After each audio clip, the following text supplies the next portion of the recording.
Tokyo Fire Department has sprayed water into a reactor building at the Fukushima Daiichi nuclear power plant.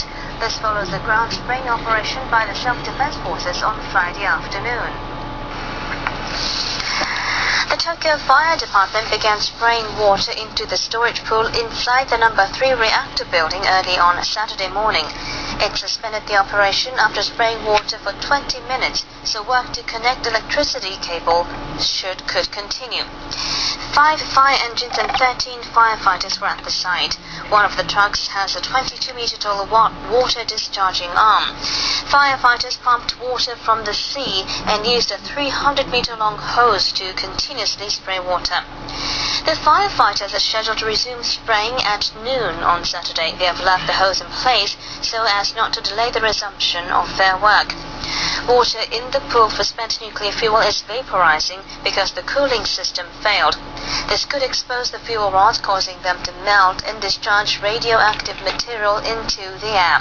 On Friday afternoon, the SDF used 6 special fire trucks to spray water into the same building. They sprayed 50 tons of water in 40 minutes. The massive quake and tsunami caused the failure of the cooling system at the Fukushima Daiichi nuclear power plant. There is a pressing need to cool fuel, so workers are carrying out an unprecedented operation to restore the supply of electricity to the plant. The problem started at the plant after it lost the power to keep feeding the reaction and storage pools with water. When the cooling system shut down, experts immediately began looking for ways to connect the plant to outside power sources. A number of options were considered.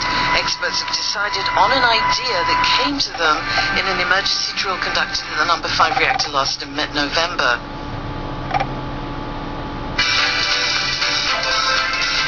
This is a video and training conducted based on the fact that the cooling function had been compromised.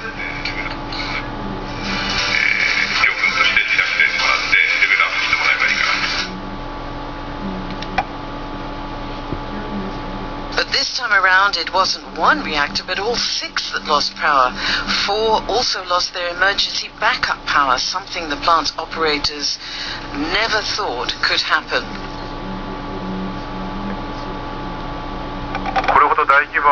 Ryuichi Shimada, professor at the Tokyo Institute of Technology, says nobody had ever expected problems on this scale. He says he can't imagine how to go about dealing with them, and he says the people at the plant will also have been baffled as to what should be done. In today's plan, work is divided into 3 tasks. 1, to restore cables at number 1 and number 2 reactors, another at the number 3 and 4 reactors, and repairs to the power system at number 5 and 6 reactors.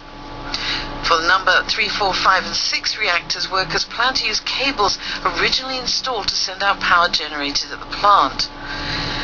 The plan is to use it as a power source by drawing electricity from outside sources. The utility company is rushing to first finish restoration of the power system at the number 2 reactor. Why does the company give higher precedence to the number 2 reactor, although its building has hardly been damaged? The Nuclear and Industry Safety Agency official says it's because the building is undamaged. It's difficult to put water into it from outside. He says it's necessary to restore the cooling system by repairing the power system. About 20 people are working on the number 2 reactor.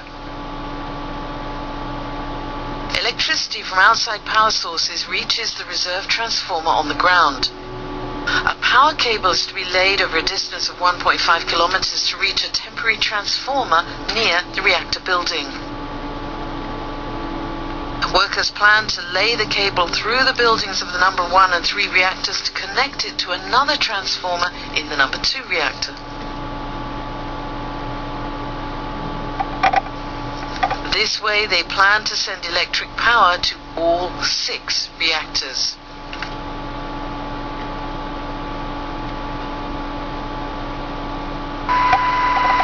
Restoration work at the damaged plant faces a number of problems. The biggest issue is how to shield workers from radiation.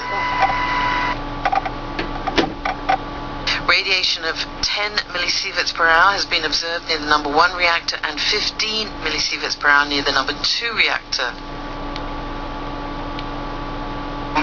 This Tokyo Electric Power Company official says the operation must be carried out based on levels of radiation observed in place. Workers involved are required to put on protective gear.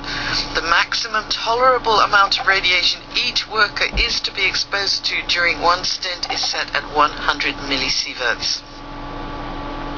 It's hard work carried out in the dark in a race against time. The restoration of power does not resolve the whole problem. Most of the motors and switchboards at the plant have been submerged by the tsunami and they cannot be used. Thorough examination must be carried out to determine whether there is a leakage of electricity and whether some machines and switchboards remain usable. If there are problems, work is necessary to replace unusable motors with new ones and rearrange the joints of the switchboards. The World Health Organization